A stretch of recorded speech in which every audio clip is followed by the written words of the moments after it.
Why do I feel like I'm addressing the nation here? Afternoon. What a mad day of Barclays we've had today. Every hour seems to bring out a fresh announcement. I'm not even going to be touching on Jose Mourinho going, apart from to say, lol. This European Super League thing, by the hour, becomes more and more real, more and more likely, I think, and actually more and more abhorrent as it goes on. I'm seeing people saying, and I've said it myself, this is the death of football, this is the end, this is that. Stuff like that sounds dramatic, but I actually believe it. I actually believe if this all goes through, we lose the game that we love and we've lost the reasons why we love it. Competition is inherent to why we love football. It's always about what you can go on and achieve, and whether some clubs start at the 50-metre line and run it in from there, or whether some clubs start at the 0 line and run it in from there. Every single player started as a young boy with a dream. And I think that this really could impact the dreams of those young boys.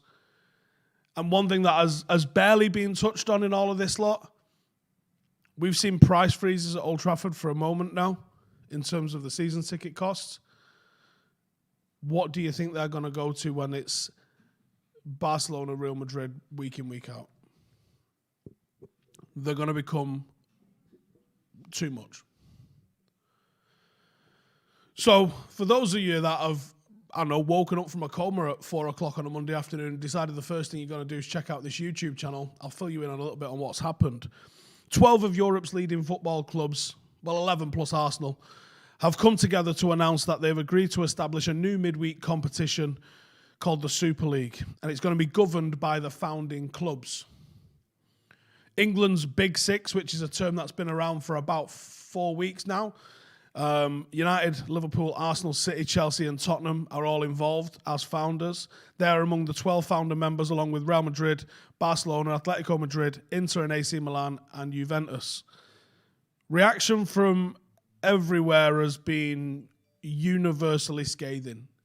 Struggling to find a journalist, a presenter, a reporter that's willing to even play devil's advocate and stand on the other side and go, well, let's hear it out a second. What's it all about? Fans, clubs, governing bodies, everyone has absolutely correctly panned this. Major US bank JP Morgan, a former employer of Ed Woodward's, which is the reason why Ed Woodward is at Manchester United. And this is another thing, I don't necessarily believe in coincidence. Ed Woodward was at JP Morgan when they leveraged the Manchester United buyout. There was the bank that organised and leveraged it and dealt with all the interest rates that related to it. I don't believe in a coincidence that these are the ones that are coming back to the table now to finance this European Super League. And obviously Ed Woodward moved over to Manchester United following the successful takeover of Manchester United. They're debt financing the new league, which will see the founding clubs receive £3.03 billion, which is set against future broadcast revenue.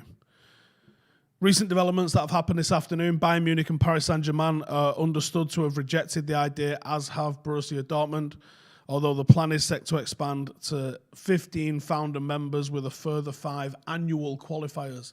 So from the 56 nations of Europe that currently compete in the UEFA Champions League, only 5 clubs from those nations are going to get to join this new locked-in party where everyone's a winner, unless you're not part of that little 20.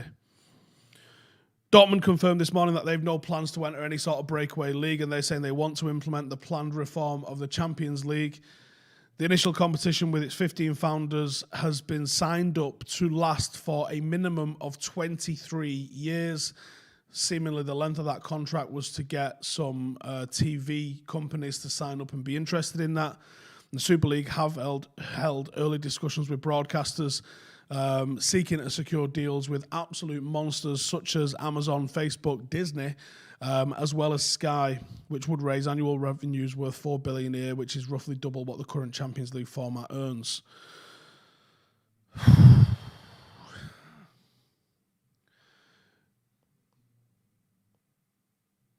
People in football are angry. Luis Figo has come out and called it, the so-called Super League is anything but super. This is greedy and callous and would spell disaster for grassroots, for women's football and the wider football community. Gary Neville has absolutely gone in on it. He said, firstly, that they would want to sign up to a competition that is franchise football, essentially, with no promotion or relegation, almost like the right to play the biggest games all the time. That's not the ethic and ethos that Manchester United was built on. Forget the owners. They have nothing to do with this football club. They're just custodians. The fans that come into this ground that supported this club for 100 years are the people that matter, and we want competition and the ethos of the club. Now, some might say that's gone already, but forget the owners. They have nothing to do with this football club in terms of the actual history of the club and its long-term future. They'll be gone. Just passengers in the night as far as I'm concerned. I love that from Gary Neville. The Premier League has said a letter from the Premier League chief executive Richard Masters to all 20 Premier League clubs was really strong and laced with warnings to the Big Six. He says, we do not and cannot support such a concept. Premier League rules contain a commitment amongst clubs to remain within the football pyramid and forbid any clubs from entering competitions beyond those listed in Rule L9 without the Premier League board permission. I cannot envisage a scenario where such permission would be granted. UEFA said every club and player participating in the Super League will be banned by UEFA from all UEFA and FIFA competitions. UEFA will sue every club participating $50 to $60 billion or euros. Now, today, UEFA actually announced their new Champions League format, which by itself is actually still mental. There's still provisions in there for you to not qualify and still qualify. There's an increase from 32 to 36 teams. It's a 36-team league system. Each team plays 10 games, 5 home, 5 away. How are they selected, Steve? By fucking random, lads. Fixtures get determined on a seeding system, so the clubs are ranked by European performance. The top 8 in each group go through to the next round, which essentially creates a round of 16. There's 4 extra spots. League One get 1. 1 goes to a team who performed well in a previous campaign. What? The last 2 are safety nets for clubs that have underperformed, but they're good old boys. They've got a good club coefficient. This is based on European performance over the last 5 seasons.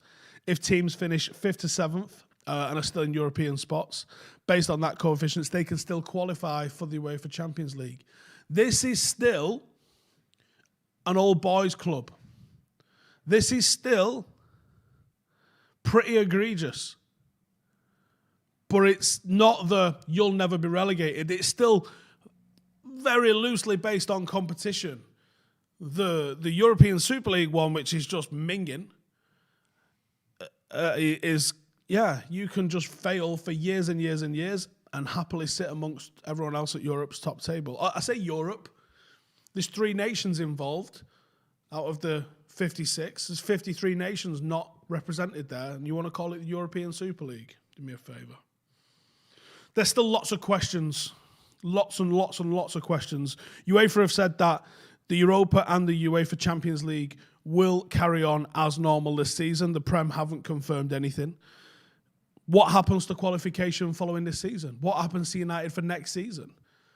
Honestly, the more this has come out, the more we've heard, the more details that have come out, makes me think that this is happening. When the news sort of broke yesterday, it was egregious. And there's been a little bit of talk of this coming for now a couple of weeks. Obviously, it exploded last night. Part of me thought, is this setting up the acceptance of this bullshit Champions League format? Which it is. Bullshit. It's still bullshit. It's just not as bad bullshit. And that's what I thought they were doing. They're going to go, hey, we've got this crazy wild idea to absolutely fucking destroy football. Or you can have this, which only destroys a little bit. Knowing everyone will go, whoa, that's crazy, let's do that. But the more it's come out, the fact I've seen the website, the fact all of the clubs have come out and made a statement on it, makes me think, actually, that's not the case. And they're fully committed and determined to go and do this. Let me read you this out from Manchester United. This is what they've put in the formerly great local newspaper, now disreputable online blog. These crazy arseholes think that they're paying homage to Matt Busby by removing the competition element. Let me tell you this. Matt Busby wanted Manchester United to go and compete with Europe's best because he thought that was the future of football. Compete being the operative word in this. He didn't want to say, hey, Manchester United, we're pretty good.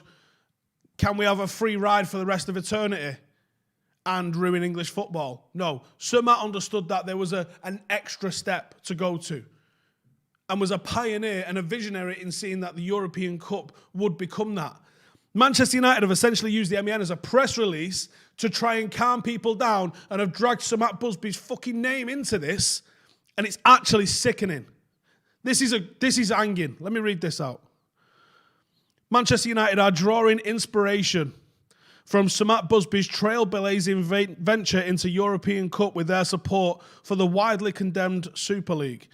Senior United sources believe there are parallels with the defiance of Busby and the current regime's support for the Super League, a 20-team concept that would effectively end United's participation in the Champions League, formerly European Cup. United became the first club to compete in the European Cup, first British club, in its second season in '56, despite being in opposition from the Football Association. The Babes reached the semi-finals in '57 and again in '58 when their hopes were wrecked in the Munich air disaster, which 23 people were killed, 8 of them United players. Busby was so gravely injured that last rites were given twice as he lay in Munich hospital and recovered. 10 years later, he led United to their maiden European Cup triumph at Wembley.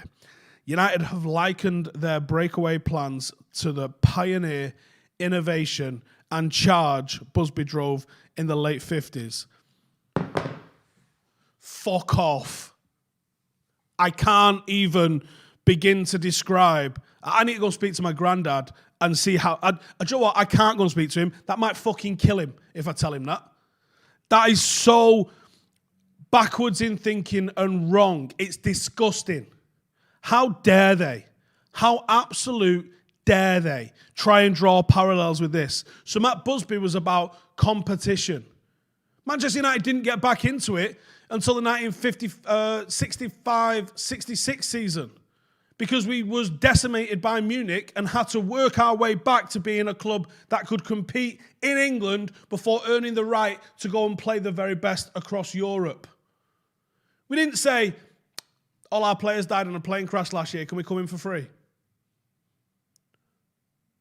Don't fucking dare try and say Sir Matt Busby would be all about this, because there's not a fucking prayer he would be about this. Not a prayer whatsoever. This is going to absolutely decimate English football. Here's the thing, right? Do I like Liverpool? Absolutely fucking not. Do I like Manchester City? Absolutely not. Without them, it's shit. You need enemies. You need people that you can play against. Scottish football was absolutely dire when Rangers got relegated. And Scottish football fans will tell you, yeah, without the Old Firm, it was just watching Celtic win it season after season. It was absolutely ridiculous. What the fuck do you think happens to English football minus United, Chelsea, Liverpool, Tottenham, Arsenal? Arsenal can't stay in the top 10 of English football. They think they're going to stay in the top 15 of Europe. If Brentford get promoted, they'll be the fucking 5th biggest team in England. In London even. Right, there's a couple of super chats here. Let's have a look at them. SK says we need to attack the sponsors, broadcasters, e.g. Amazon, get the government and MPs and sign petitions on change. I would sign the petition. It at least actually leads to it being brought up and discussed in Parliament. Otherwise, the MPs are a fucking waste of time. Luke says, thanks for making these videos, bringing a voice to the fans. I'm devastated. Feels like I've lost the club my whole life. I'm ashamed of Manchester United being not just a part of this, but that fucking bald prick's going to be the vice chairman of it. Not only are we part of it, we're part of it. We've literally, some of the people that have got around the table and gone, hey, I've got an idea. The Water Boy, Canal's a big super chat. Go on, lad. What can be done to help stop this unjustified slap in the face of football fans. VAR killed the orgasm as a 40-metre volley. It did. This will kill football's heart. Competition is what makes me wake up in the morning. Please let the public know what we can do. I don't know. I honestly don't know. Ross says, what happens to Stretford Paddock? It was built over Manchester United. Where does it go from here? The football club or the fan channel? Yeah, we might have a decision to make here. There's talk of boycotting the competition. There's talk of boycotting the club, and we have to consider both of those things. We really do. There'll be people that there was conversations upstairs where people said, "I'm getting rid of my season ticket. I can't support this." You just got to shrug your shoulders and say, "Yeah, I support your decision. This is bullshit." The problem I think that you face with all of this is when you boycott. People boycotted for FC United in 2005. Thousands of people. It didn't make a fucking drop of difference. There's always enough people to come and take your place. And I saw enough in the comments on the videos on here and on the comments on Twitter last night where if people boycotted, there'll be enough idiots that go, well, it's United, Real Madrid, I'm in. And that's wrong. But there will be. There absolutely will be. And do you know what the allure of playing Barcelona is? Because Barcelona are a fucking challenge. And we play them once in a blue moon. Fantastic. When you're playing them week in, week out, they'll become West Brom for you. What happens when United and Real Madrid end up bottom of their fucking group? Can't get relegated. You've got nothing to play for. It's 7th versus 8th in the fucking Super League Western Conference. United and Real Madrid. People going, remember when they used to be really mint? Now look at them. You'll kill the allure of that. What about the fans that are going to go travel to those away games? You're not going to West Brom now. Quick little shunty down the motorway. You're going to Madrid or Milan. It's so wrong. But I think the reason people are upset, or a massive reason people are upset, we saw it coming. People have been talking about it for a long time. And I think we all probably fear this is going to happen. And I think that's the issue. I'm very interested to see, will the FA or the Premier League and UEFA actually sanction these clubs? Will the FA sanction Real Madrid? I'll be amazed. Will the FA sanction Barcelona? They couldn't even sanction City for breaking the rules over FFP. Are they going to kick them out of competition? I'll be absolutely amazed. I really will.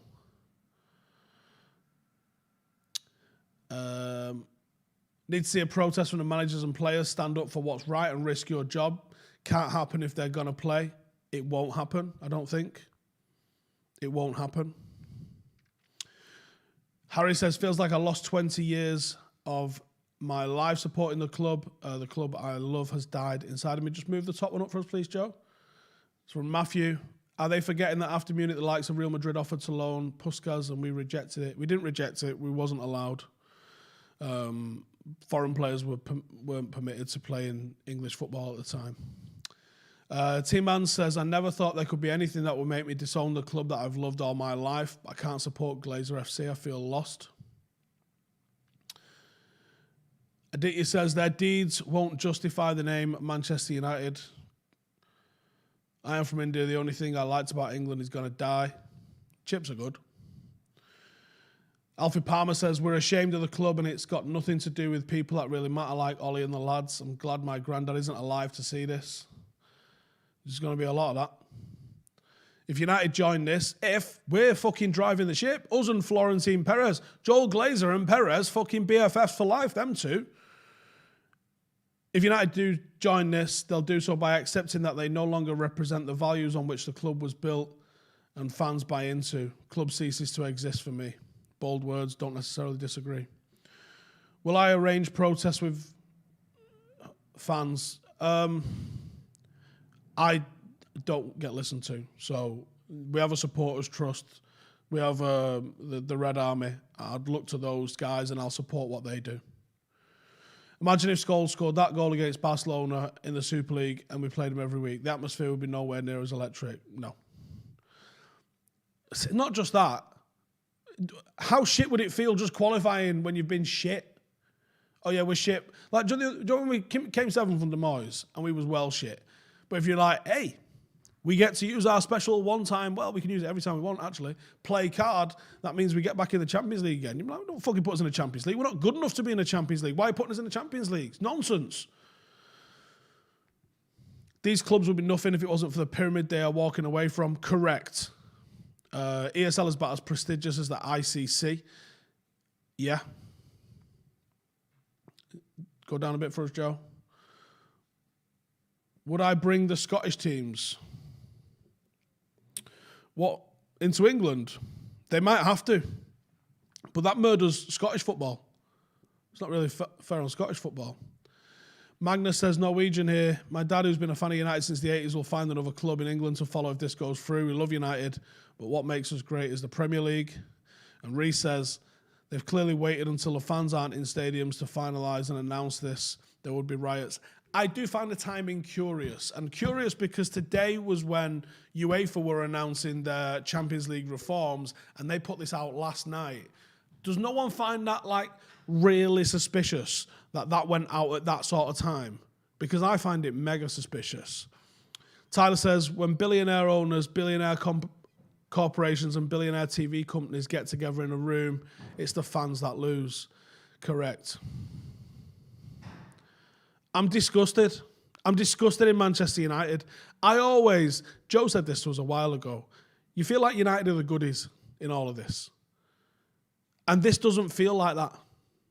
Well, this isn't that. It really isn't that. You can't even spin this into a way where it might be. But it always felt like Manchester United tried to do the right thing. Always. Pre-Glazers. And now you just think, I hope everyone hates us because I fucking kind of hate us at the moment. It's horrible. It's absolutely horrible. These owners have, their next steps. Games in the USA. Do you know what? Thank you for bringing that up, Matt G. Yeah, I was thinking quarterfinals. Let's just have them in Dubai, shall we? Well, should we put one in Australia? What about one in Texas? Why not? Why not? They already tried to do that with Game 39. That got just completely shut down. I almost guarantee that to get the money back, to make the 10 billion that they're going to need for this, yeah, Dubai will be bidding for the final. Here you go, European Super League 1, Dubai. Ridiculous. Tom says, part of qualifying for the Champions League is the sense that you're good enough to be there. Glazers don't want to compete now, let alone when there's nothing at stake. Oh, this is disgusting. Two of my best nights were 99 and 08. You have to earn the right to play the best in Europe. Say no to the American model. Back to what Tom just said there. At the moment, they only put in the minimum to compete in this. If we get put in there with no relegation, you're going to be in it every week, do you actually think they'll be motivated to spend to make us the best team?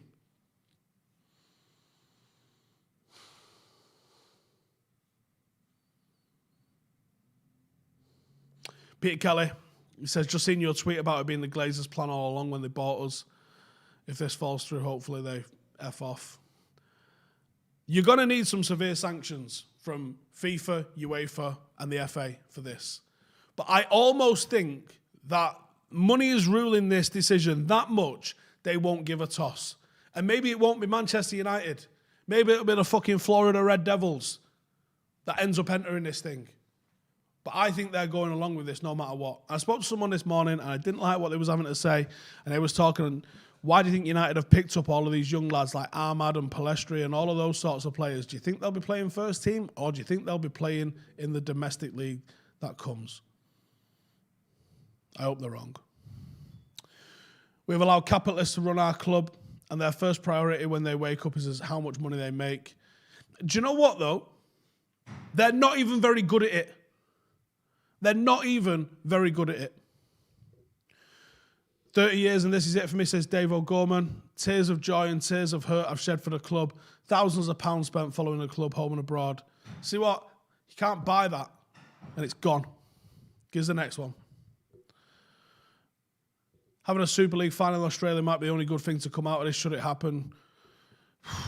Scott McTominay goal against City feels like the last goal and memory we'll ever see at Old Trafford.